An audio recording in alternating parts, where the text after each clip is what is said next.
Our Target 7 special investigation, Broken Promises, showed you how babies born addicted to drugs were being sent home with their parents and dying. It was a result of New Mexico's Comprehensive Addiction and Recovery Act, signed into law back in 2019. It's a decision Governor Michelle Lujan Grisham now says she regrets. Reporter Jason McNabb joins us live to break down why. Jason. Well, yeah, that's right, Sasha. The New Mexico's care law actually created plans, comprehensive care plans for babies addicted to drugs to go home with their parents, and it's been controversial. It's been blamed for dozens of infant deaths since its inception. Governor Michelle Lujan Grisham said she made a mistake signing New Mexico's Comprehensive Addiction and Recovery Act, better known as CARA, last week during a signing of unrelated bills. 2020 hindsight.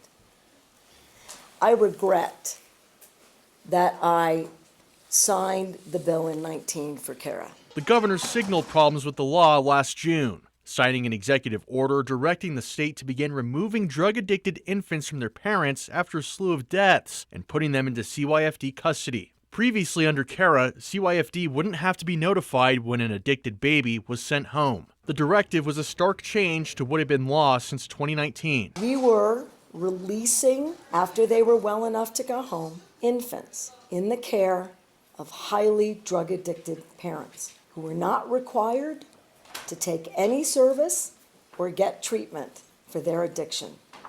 Now, I don't know if there's any better recipe for a disaster in America than that one. I don't think that's enough. Marilyn Beck, the executive director of the New Mexico Child First Network, has been fighting to have the CARA law changed in New Mexico. She thinks the governor's regret is a step forward, but questions why more still hasn't been done. I think Thursday's revelation was grim, but I also don't think that the governor or any of our policymakers who were on the front lines of that, I don't know that there's any kind of regret that will bring those children back.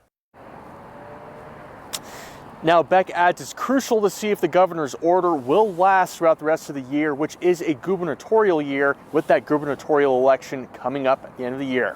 Now reporting live downtown, Jason McNabb, KOAT Action 7 News.